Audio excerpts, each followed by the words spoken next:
Hello students, welcome to the part 2 of chapter number 1, reproduction in organisms. In previous lecture we have discussed about the asexual reproduction, and in this lecture we will discuss about the sexual reproduction. Sexual reproduction is better than the asexual reproduction. The question is why? Because it involves the formation of male and female gametes as well as the fusion of these gametes. While into the asexual reproduction, only one parent is involved, so that there is no fusion of the gametes. The second thing is that sexual reproduction promotes the diversity in an organisms, which is due to the combination of the genes, which leads to the variation. These variations are very important. While into the asexual reproductions, the genetic variations cannot be occur. Why? Because there is no fusion of the gametes, only one parent is involved, right? So there is no variation, and if there is no variation, it cannot take a part into the evolutionary events, right? So variation, it is important for the survival of the organism, and it is also a part of the evolutionary event.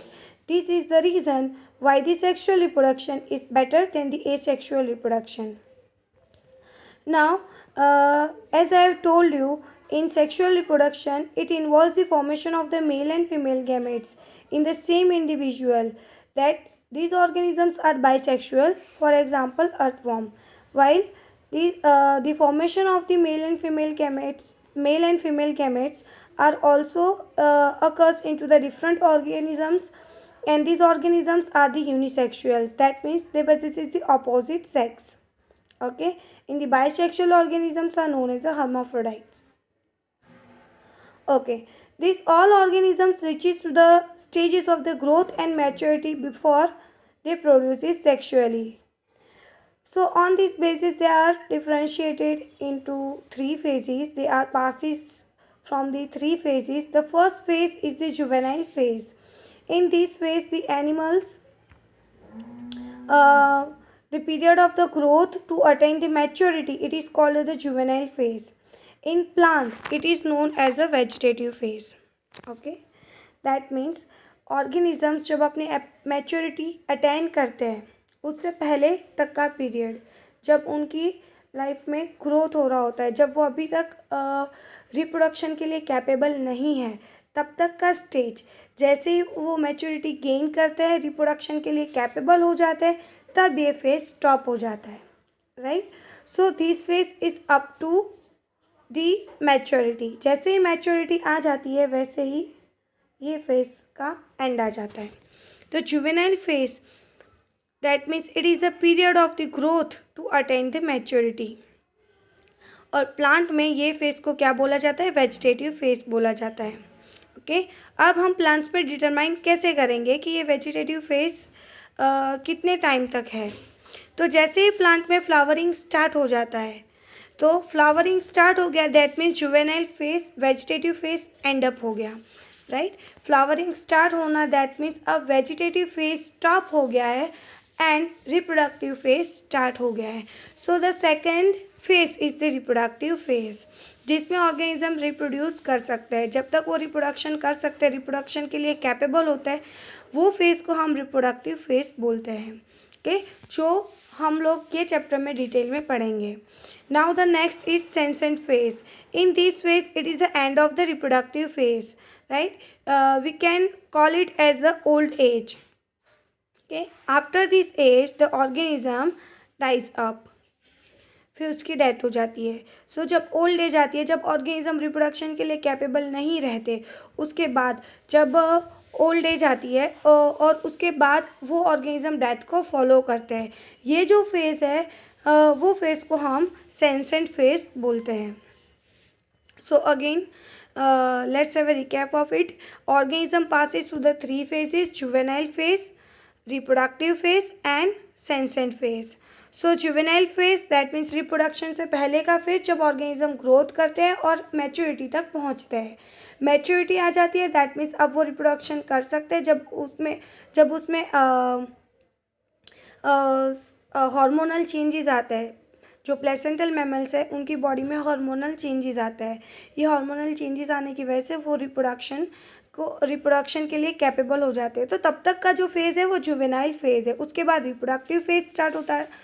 तो जब तक organism reproduction कर सकते हैं, reproduction के लिए capable है, वो जो उनका फेज़ है, जब तक वो ऑफस्प्रिंग प्रोड्यूस कर सकते हैं, वो है उनका रिप्रोडक्टिव फेज़, जो हम ये चैप्टर में डिटेल में पढ़ेंगे। And the next one it is a senescent phase that means old age, जिसके बाद ऑर्गेनिज्म की डेथ हो जाती है जब वो रिप्रोडक्शन नहीं कर सकते।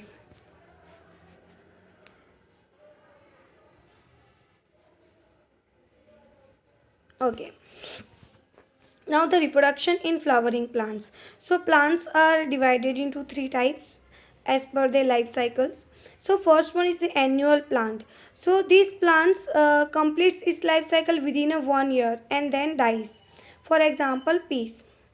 Biennial plants, the plants which completes its biological life cycles in 2 years, जो 2 ईयर में अपनी लाइफ साइकिल कंप्लीट करते हैं, like onion. And perennial plants, this plants lives for more than 2 years, जो 2 ईयर से ज़्यादा जिसकी लाइफ स्पान होती है, 50 ईयर्स, 60 ईयर्स और more than it 200-400 years. These plants are known as perennial plants. For example, banana and mango. Okay. In annual and biennial plants, the flowering is once or twice in a year. एक या दो बारी. In these plants, vegetative reproduction and senescent phase are clearly identified. Okay, जो clearly आपको 1 या 2 साल की इसकी लाइफ साइकिल है, तो आप क्लियरली ये फेजेस को ऑब्जर्व कर सकते हो. ओके, एग्जाम्पल है rice, wheat and marigold etcetera. अब कुछ प्लांट्स ऐसे होते हैं जो जिसमें फ्लावरिंग आपको पर्टिकुलर सीजन में ही दिखने मिलता है, राइट. जबकि कुछ प्लांट्स ऐसे होते हैं जो अपनी लाइफ टाइम में सिर्फ एक ही बार जिसमें फ्लावरिंग होता है, ओनली वन टाइम, और फ्लावर ब्लूम्स के बाद उनकी डेथ हो जाती है.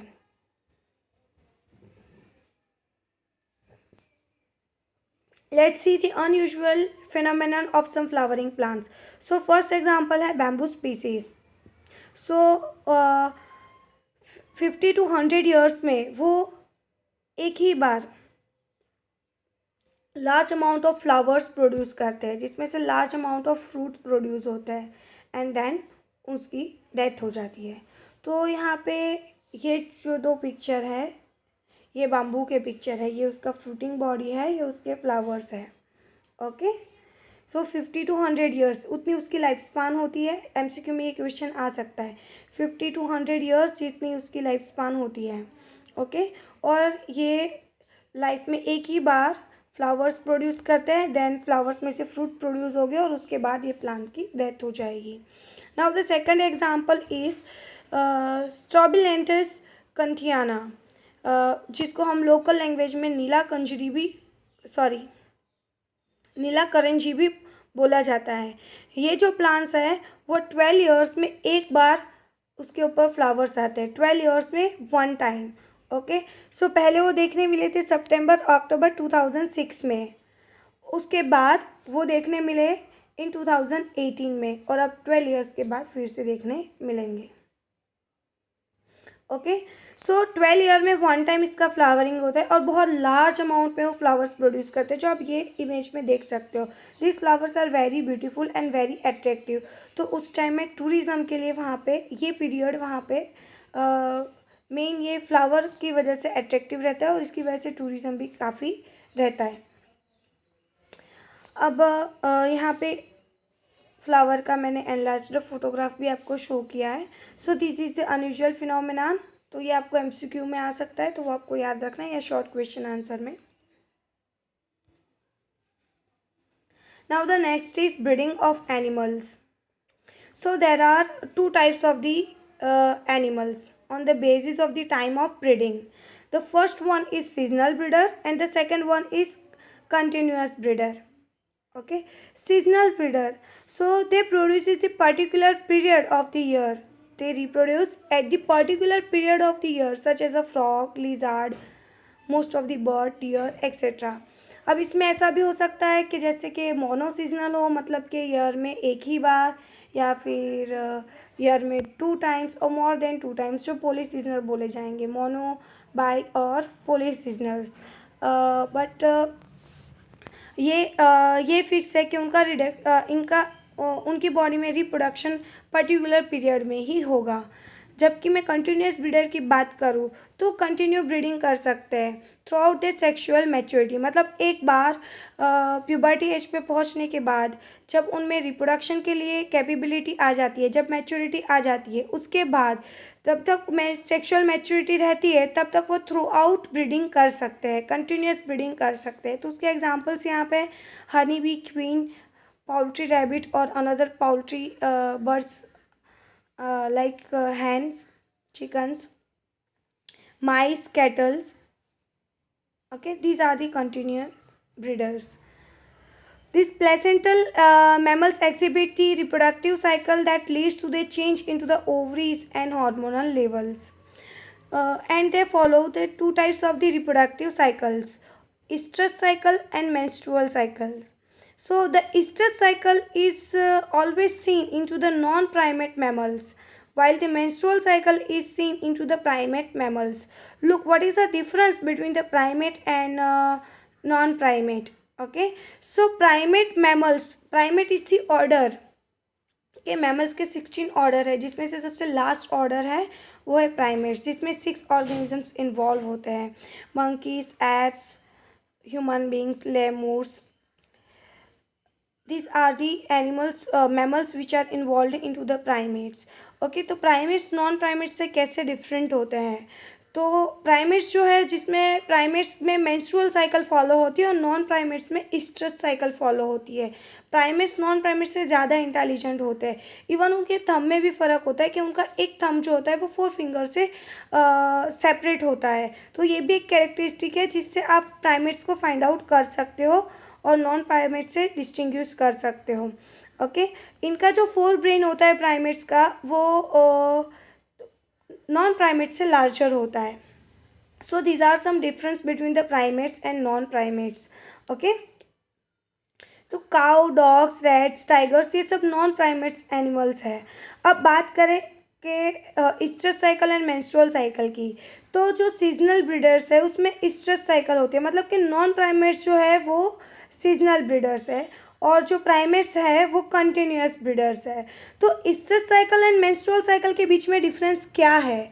तो स्ट्रेस साइकिल जो है वो पर्टिकुलर फेज में होती है, जिसमें स्ट्रेस फेज आता है जो पर्टिकुलर सीजन में होती है.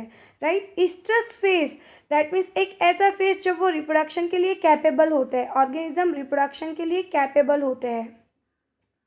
ओके, उनकी बॉडी में हीट जनरेट होती है और तभी वो रिप्रोडक्शन कर सकते हैं, अदरवाइज नहीं कर सकते.